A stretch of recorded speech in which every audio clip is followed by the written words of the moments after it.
Yes बच्चों, ये second last slide है और इसके बाद में हम चैप्टर ख़त्म कर देंगे लास्ट वाली स्लाइड देख करके। ये हम जो पढ़ रहे थे ना, इसमें मैं आपको बता दूं, ये वाली जो रिएक्शन आप देख रहे हो थर्ड वाली, ये ब्लीचिंग पाउडर बनाने के लिए है, जिसमें कैल्शियम हाइड्रोक्साइड और क्लोरीन की रिएक्शन होती है। या ये सिंपली आप कह दो लाइम वाटर हमने लिया तो कैल्शियम क्लोराइड और कैल्शियम हाइपोक्लोराइट बनता है। तो इन दोनों का जो मिक्सचर है उसी को हम क्या बोलते हैं, ब्लीचिंग पाउडर। 10th क्लास में आपने इसका फॉर्मूला पढ़ा हुआ है, उसको हम CaCl2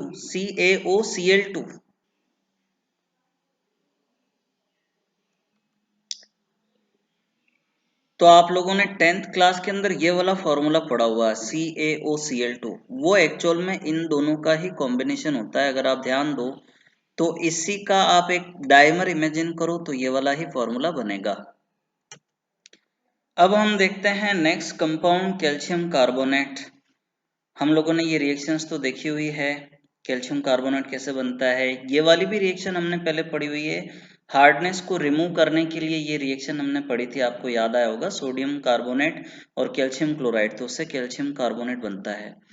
प्रॉपर्टीज में एसिड के साथ में रिएक्शन दी हुई है इनकी। आपको ये पता लग रहा है कि दोनों ही केस में एसिड के साथ रिएक्शन हो रही है, एक में तो हाइड्रोक्लोरिक एसिड के साथ में और सेकंड वाले में सल्फ्यूरिक एसिड के साथ में। दोनों ही केस में कार्बन डाइऑक्साइड और वाटर तो बनते ही हैं, लेकिन करस्पॉन्डिंग सॉल्ट बनता है। जैसे कि आप यहाँ देख रहे हो कैल्शियम कार्बोनेट बना, सॉरी कैल्शियम कार्बोनेट और हाइड्रोक्लोरिक एसिड की रिएक्शन हुई तो कैल्शियम क्लोराइड बना, और सल्फ्यूरिक एसिड के साथ रिएक्शन हुई तो कैल्शियम सल्फेट बना।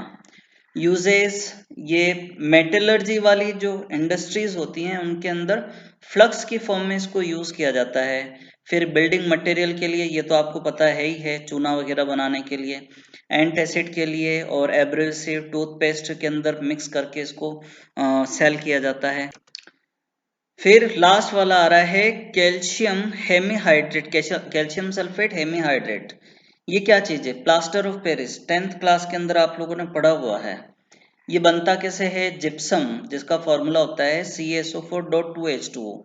इसको लगभग 100 डिग्री सेल्सियस पर हीट करते हैं तो ये 2 यूनिट्स कैल्शियम सल्फेट की और उसके साथ में 1 यूनिट वाटर या वाटर का एक मॉलिक्यूल होता है।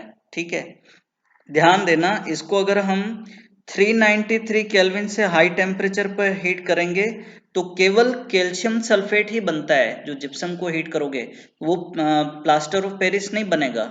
तो ऐसा जो कैल्शियम सल्फेट है आप उसको वापस से जिप्सम या प्लास्टर ऑफ पेरिस में कन्वर्ट नहीं कर सकते।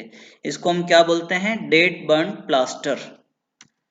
इसका यूज कहाँ होता है, बिल्डिंग इंडस्ट्री के अंदर प्लास्टर के लिए यूज करते हैं। फिर जो फ्रैक्चर्ड बोन होती हैं उनको भी फिक्स करने के लिए इसका यूज किया जाता है।